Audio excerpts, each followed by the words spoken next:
right now on Monday, February 10th. Chase, right now we're looking at BYU. Lost 2 straight. You lose to Cincinnati. You lose to Arizona. It's been this roller coaster season. What are the feelings right now around BYU basketball for you? Because tell you what, the fan base, it's been kind of bleak. It has. I was trying to stay really optimistic after that Cincinnati game. The more I've marinated on it and thought about it, it's things aren't awesome right now. They're not over. It's not devastating, but I think I'm ready to put more weight on this West Virginia game than I would have said Saturday night after that Cincinnati game. I think this game's just all of a sudden got a lot more important than what we initially thought. And I think that's what happens when teams around the bubble are starting to win games. Like Carolina wins a pivotal one against Pitt, and Arkansas keeps it close with Alabama. Arkansas is all of a sudden in the bubble conversation. And we'll talk about that on the second half of the show. But, yeah, I kind of agree with you, Chase. After the Cincinnati game, I go, yeah, don't freak out. Sky's not falling and all that. I still believe that. But there is a lot more pressure on this West Virginia game because you see what other people are doing in college basketball. Eventually, you got to win some of these road games, especially these very winnable road games. Look, West Virginia slipped up in a lot of these spots. It's going to be a tough environment, but BYU, these are the games you got to win if you want to play in March Madness, and especially if you don't want to play in Dayton in the first 4. Absolutely. It's more so like it's a resume builder, and I do think they need this for the resume builder. It's also just like a confidence builder, mostly for us, to be like, if you go to the tournament, are you going to even do something here? Like, if you can't win like any of these bigger road games, now granted, they proved us wrong a couple times, right? Colorado, wouldn't call that game big, but the UCF win was a really good win and probably the best of the season up to this point. That's all we've seen. Then you still haven't changed my mind completely. And so if you can't get this done ever, then I don't really trust you to go off on a trip, March Madness, and get away with a win. Especially at this point, there's no chance BYU is not going to be an underdog in the first round. That's just where they've put themselves on the season. So it's really going to be big for, I think, their confidence, our confidence. Can you actually get this done and be a legit March Madness team? Yes, and we've talked about that before when we were looking ahead to their schedule, and we'll talk about it when we do bracketology stuff on the latter half of this episode. But you got to beat one of these top teams, man. You got to show you can play the upset game. You got to show, hey, we're going against Kansas today. We can go in and we can beat Kansas. We can do that. You got to show you can beat Arizona. Luckily, you get another chance to do that. You got to show we can compete with Iowa State because in your top Q1 games so far this season, look, the committee, let's be honest, they're not watching all of these games and diving into, Arizona pulled away a little bit. They're going to look flat out at that final score and see, they lost to Arizona by 11, not it was a close game and it blew open at the very end of the game. They're going to say you lost by 11 to Arizona and you lost by 31 to Houston. These are your top Q1 games.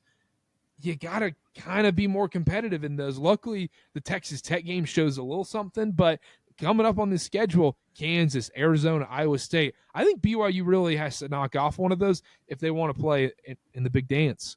Absolutely, and it all starts Tuesday night, Carter. A quad one opportunity on the road to West Virginia. I'm not ready to call this a must-win, but it's pretty dang close for all the reasons we already talked about. We need to see BYU get a win here. And BYU, it's so frustrating. Like, BYU season is like D'Angelo Russell, the idea of D'Angelo Russell, where you go, I love the idea of D'Angelo Russell. He can average 25 a game. He's a really good shot creator. He can pass the ball real well. I mean, in any game, he can go for 30 and 10, no problem.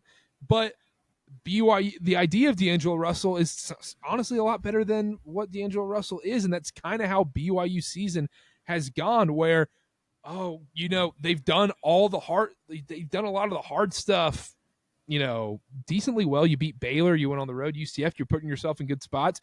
You did just enough in non-con. Then you just, losing to Utah, losing to TCU. Those are things that are killing you right now, just killing you. Absolutely. They've dug this grave for themselves, right? That they also have the ability to claw back out of it, but it's going to take wins and big wins and notable ones and quad one ones. We'll get into the future later, but like I said, it all starts in West Virginia Tuesday night. I think this is a great opportunity for BYU, bouncing back after 2 losses, a team in West Virginia who we're not going to scoff at and look over because BYU is not going to be favored. They have a legit task ahead of them. At the same time, they have an opportunity here. West Virginia is beatable. BYU can match up. They have a chance to win this game. Absolutely. And another great thing for the fans watching this game, not a late tip-off. It's a 5 p.m. Mountain Time tip-off, 7 p.m. Eastern. One big benefit of this game. That's really nice. I don't huge for us. You look ahead to the schedule and you're like 8 p.m., 8:30, 9 p.m., 8 p.m. Ooh, that's brutal. But enjoy this 5 p.m. Mountain Time tip-off for all the BYU fans listening. But let's preview this game. Like you mentioned it, West Virginia's probably going to be favored between 2 to 3 points in this game. On the road, BYU has stayed on the East Coast the entire time. They're in West Virginia right now, in Morgantown. Going into this game, Chase, it's kind of the same blueprint of what we saw in the Cincinnati game where West Virginia has a dynamic guard. They want to slow things down, muck it up. And look, Cincinnati game kind of blew open a little bit because their shot making was otherworldly. But you kind of have to have the same game plan you go into with Cincinnati where it's like, hey, man, we need to dictate the tempo, speed things up a little bit, and slow down their dynamic guard. Absolutely. I think BYU needs to just take this game by the reins and be like, we're playing this our way because it is different. But all of the things that BYU struggles with kind of come together on this West Virginia team. We have Javon Small, right? Super dynamic, leads the team in assists. I think he assists just as much as he averages just as much as Yegor does. And then he scores 18 points a game himself. And we've seen these guards like VJ Edgecombe and Caleb Love, Rob Wright take real advantage. Jizzle James, Day Thomas took real advantage of BYU's perimeter defense and had amazing nights. And Javon Small is up there with the best of them, right, in this conference. And so they need to focus on him. And then, of course, there's West Virginia's shooting. They're at the top of the conference in three-pointers made a game. BYU's biggest, I don't know what to call it, Achilles heel. The things that have killed them is when teams shoot really well. And it's easy for us to be like, wow, like teams just shoot amazing against BYU. There's some of it's BYU's fault. I think we can say that and admit that. So they need to be ready to keep them off the three-point line while also containing a dynamic guard who, Javon Small, by the way, can do it all. He scores at all three levels. He loves to get to the basket. He can pull up in your face. So it's a big defensive battle for BYU. And then on the offensive end, you have to be ready to push the ball, play loose, play free. You know, Yegor needs to be finding guys that need to be taking advantage of open shots and not have a shooting night like you've had the past couple nights. Yeah, and the key is to get stopped so you can play that kind of tempo you want. So, because if West Virginia, they make a shot, they're able to use that 2 seconds right there to get back into their half-court defense, which has been troubling for guys like Yegor Demon to get into their groove a little bit. And I think, once again, I'm not going to pick Yegor to be the MVP of this game, but it is going to rest a lot on his shoulders is whether he can dictate tempo. That's been the difference in a lot of these games. Can he get them out of this muck-it-up style that a lot of teams want to play? And can he deal with the physicality of a team that is physical and wants to get up into him and press him? And that's going to be the difference in this game, Chase, is how can he beat a dude that's likely smaller than him and is playing a lot more physical than him? Because if the refs call it tight and they're calling fouls, that's going to be great for him. But if the refs are letting him play like I think they will, it's not a recipe for success. Not at all. And it just slows things down. And we see that horrid half-court offense of BYU's where things get real stagnant one-on-one ball. It's like the opposite of the Suns' 7 seconds or less offense. It's 7 seconds or less, but there's only 7 on the shot clock. That's why you got to play this frantic style at the end. Exactly. So you're absolutely right, Carter. BYU needs to be ready, and I say this every time, but this is like the biggest point of the game. You got to be ready to match the physicality and match the energy of West Virginia because they're slipping a little bit, and I think they're ready to get back on track and get a big win and maybe improve their seeding. I think they're feeling pretty good about their chances to make the tournament, but they can't keep losing, right? Especially, yeah. I think this will be a quad 2 game for them, so they see this as a can't lose if they want to continue to be comfortably in the tournament. So and this is going to be every conference game. This is why I say it every time. I think every team wants to freaking win, dude. Like, they want to get this game as badly as BYU does. Who's going to want it more? And BYU showed that a few times. We've seen a lot of fight in them against Baylor, against UCF, but then we've seen times that it hasn't been there. Against Providence, that was a long time ago. But games like Cincinnati, where in the second half they didn't come out with that energy. So BYU's need to be ready and be ready to physical. I mean, they're not the press Virginia of old. It's a bit of a different team now, but they still are going to try and dictate the pace, get in your face, and muck it up defensively. Yeah, and I'm going to read off some stats right now. Let's go with the stats that go towards BYU's favor. West Virginia ranks 308th in the country in total rebounds per game and 306th in offensive rebounding. That is huge for BYU because that was a big difference. Shout out our guy Moose on Twitter pointed this out. He goes, look, Cincinnati getting offensive rebounds, second chance points. That's huge in this game. And West Virginia, look, they're not a great offensive rebounding team, not a great rebounding team overall. That is where you can win this game right there. And also keep it going here. Points per game, they're 295th in the country. Meanwhile, BYU 52nd. Pace, West Virginia 333rd in the country out of 365 teams. That is atrocious. They want to slow this game down. They want to be like a tortoise, and BYU needs to be the hare in this one. You like that one, huh? Aesop's Fable, shout out. Field goal percentage tied. They're 275th in field goal percentage. This isn't an elite jump shot making team. This is grit and grind, gross shots, a lot of free throws. And the free throw battle, BYU obviously is losing that one in the stats department, but the key is there for BYU in this game. Rebound, dictate the tempo, speed it up, and force them into the game they don't want to play. Whoever dictates the tempo in this game and rebounds is going to win this game. You can say that for a lot of basketball games too, Chase. Lots of basketball games. It's kind of how college basketball is won and played. You look at the great teams, great coaches, right, who have come with their very unique styles for that very reason. I think of like Boeheim at Syracuse, who would just run the 2-3 because that's just what he wanted to do, and the style fit the players. And West Virginia's developed their own style here this season. They've gone through some coaching changes, obviously, and it's been a minute to find that, but they've had a great year, and they should be proud of that. And they've won games. You read all those stats, you're like, oh my gosh, their scoring sucks. Field goal percentage sucks. It's terrible. Why are they comfortably in the tournament? Well, they win games. They play amazing defense. They find the ways to make that style of play work for them. If BYU falls into that style of play, they're not winning. I feel comfortable saying that because first off, that's BYU sucks when they play like that. And second off, West Virginia is awesome when they play like that. That's what they want to do. So it's pivotal, Karter. BYU plays their own style. And we'll find out very early on in this game how the tempo is going to be, how this game's going to be played at. Is it going to be played like Tony Bennett in Virginia, or is it going to be played like the old Loyola Marymount teams where it's just run and gun, 100 points a game kind of thing? So remains to be seen. Let's do predictions real quick before we take a break and do some bracketology stuff. Chase, MVP for this game and score prediction for BYU West Virginia. Okay, my MVP for this game. This is a bit of an outsider. I think when BYU plays up-tempo fast, they find shooters, and I think no one benefits more from that style of offense. They all do. No one more so than Trevin Knell. I think if BYU wins this game, they have to be playing that style of offense. He needs to be hitting big transition threes, and I think he's your MVP. I think we see like a lot of threes from Trevin, and when he's hitting threes, he also has a little bit of a floater game, right? He gets to the basket a little bit. He's been shooting free throws better since that Utah fiasco. So my prediction for MVP, Trevin Knell. Might be the only time I pick him, but we're going out on a limb there. We got a reputation to keep up, Karter. My score prediction here, I think BYU does get the tempo up, and they are able to put up some points, at least more than West Virginia. I'm going to go BYU wins 73-70. Okay. MVP for me in this game, I'm going to go Richie Saunders. Don't overthink this one. I think Richie has a great game. You need to look for veteran leadership on the road. He had a great game last year against West Virginia, if you remember.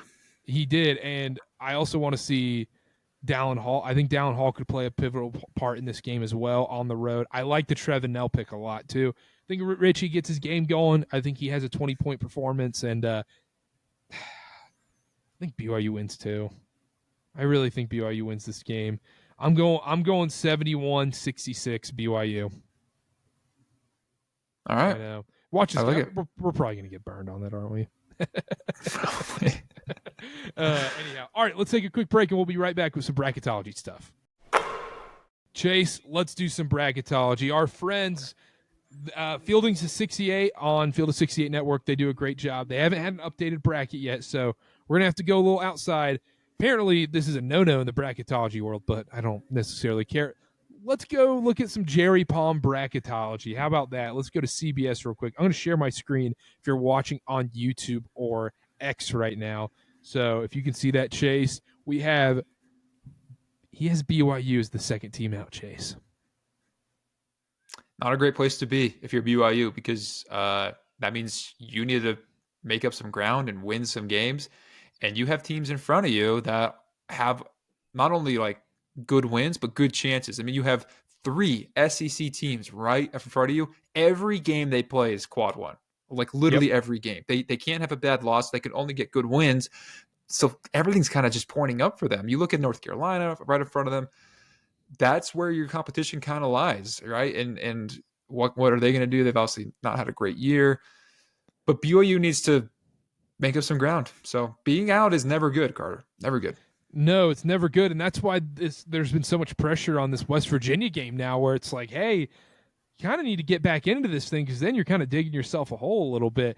North Carolina right now, I think, is their competition for that last spot, in my opinion. I think Wake is in there. San Diego State is these teams you see here. It's going to be tough because, like you said, the SEC, there's just no bad losses in that conference. Meanwhile, the ACC for North Carolina, it is bad loss after bad loss after bad loss.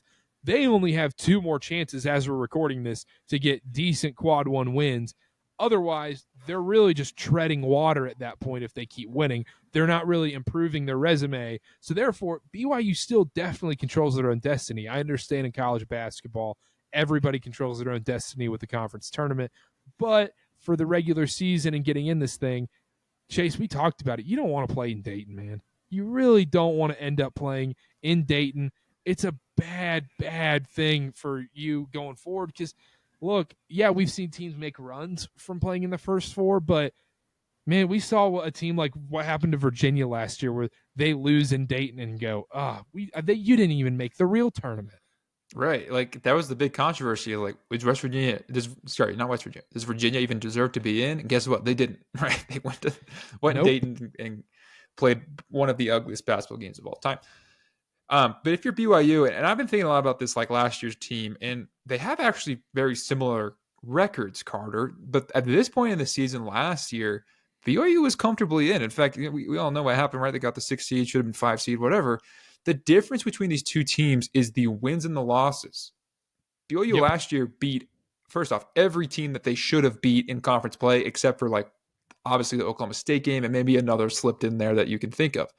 And then they had awesome wins against awesome teams, Baylor at home and Kansas on the road, right? It's so when we talk about, and we said it all a lot of times, and it's probably our fault if you think this way, we're like, just be 500 in conference, be 500 in conference. You kind of need to be 500 with the good wins in there and the bad losses away from it. BYU's in between somewhere where they don't really have they still are clean in the quad 3 and quad 4 range, but they just don't have the wins to put them above anyone else right now. I mean, you want to scroll up to that quad 1 list, right? You've lost every good one, and then you've beat Baylor, which is a good win. That'll stay quad 1.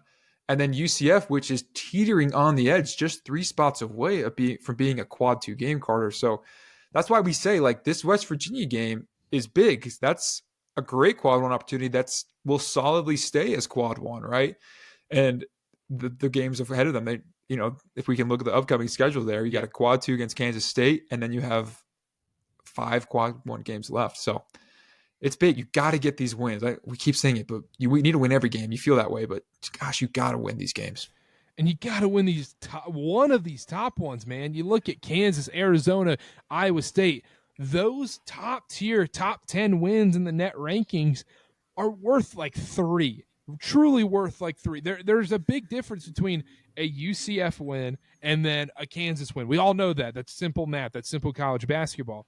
But it's so true, and you got to be able to show you can make a run in March. And if you can't beat one of those top dogs that you've had plenty of chances to beat, then they're going to look at you in the tournament and go, I don't know. Because let's say North Carolina goes out and they beat Duke at the end of the season. They're going to go, North Carolina, they showed they can take care of Duke. All right, now we're talking about something. They were close against Florida. They've been close against some of these bigger teams. The other thing about the Duke versus the North Carolina versus BYU last team in spot is name recognition. Name recognition does go a long way. This is an entertainment thing. This is still the College Football Playoff Committee, just way less at stake than it is in football. The issue is North Carolina versus BYU. If it's an even playing field, name recognition wins 10 times out of 10. They are putting Carolina in. We even saw that last year with Tony Bennett in Virginia. They got the nod over some other teams. So you have to make sure you put yourself firmly ahead of a team like North Carolina, and you got to put yourself in a position where you are not the last four in. You want to be in the real tournament, man. That's a big, big difference. It's a huge deal, and to belabor this point, I think the committee values really good wins better than just avoiding bad losses. If you keep a really squeaky clean quad 3, quad 4, but you just never have a big quad 1, then it doesn't matter. There's going to be teams with a couple quad 3, quad 4 losses, right? UNC is a great example. They have that one quad 3 loss, and you're like, well, what does BYU have? Well, UNC is not a great example. They only have one quad 1 win, right? But those wins are worth more than avoiding losses. And so if it comes down to it, they're not going to be like, well, at least BYU didn't lose to this. They're going to be like, okay, this team though, they beat these guys. Yeah, let's go to Texas. February. Yeah, look at Texas. We've got Oklahoma. They've got Missouri. They've got A&M. A&M's a big win. They had to come back from a lot in that game too. Yeah. So you look at those wins, you go, that's 3 solid quad 1 wins. You're 13th and then at 23-44. Meanwhile, BYU's playing Baylor, who's in the late 20s, and then UCF, who's in the 70s in the net. Like, that stuff does matter. And they also have a squeaky clean quad 3, quad 4 resume. If you're looking right here on YouTube or X right now, look, this is what you're competing against. And then you go, oh, well, they can't have a bad loss the rest of the way. You just have to hope they don't play upset against Alabama, Kentucky, Mississippi State, one of these bigger teams. But look at this, quad 1, quad 1, quad 2, quad 1, quad 2, quad 1, quad 2. It's even tougher schedule than what BYU has going forward. Yeah, and if you were to compare these two teams right now, you'd be like, okay, similar records, similar net. Texas beat better teams, so Texas goes in. It's kind of that simple sometimes when you're comparing these two, and so that's why BYU need to get marquee wins. They have none. And here's your chance against West Virginia on Tuesday night. We'll be watching, and Chase, we'll be going live right after the game on Twitter at Churchball. It will be posted, the podcast version and the YouTube version will be out a little bit later, but if you want to hop in live, we'll be live, not streaming live. We'll be live reacting to your comments and everything. Hop in the chat and everything. We will be doing that immediately after the BYU West Virginia game ends on Tuesday night. Chase, anything else before we go? Nothing else. Got to get the win Tuesday. I'm realizing it's a very big game, so root hard. We've progressively just gotten there to this episode where we're like, oh yeah, it is a must win. Yeah, pretty much. What it's starting to feel like. And if let's say BYU doesn't win this West Virginia game, Kansas becomes a must win. Yeah, exactly. And that's a recipe for disaster. I mean, you have a 1 week stint where you got to play Kansas and at Arizona. Woo! Yeah. It's tough. Anyhow. Yep. All right, that does it from us. At Chase_Roger0, at CarterB8, at Churchball Pod on everything. Field of 68 stuff. Go check it out. All the other teams and Field of 68 After Dark. Great stuff over there. Chase, we recorded an NBA pod. So if you're listening to Churchball right now, check out the NBA pod over at CarterCast. Great stuff over there. Also did a Super Bowl reaction pod as well. Make sure to check that out. Subscribe to Churchball on everything, wherever you're listening, and we will see you guys live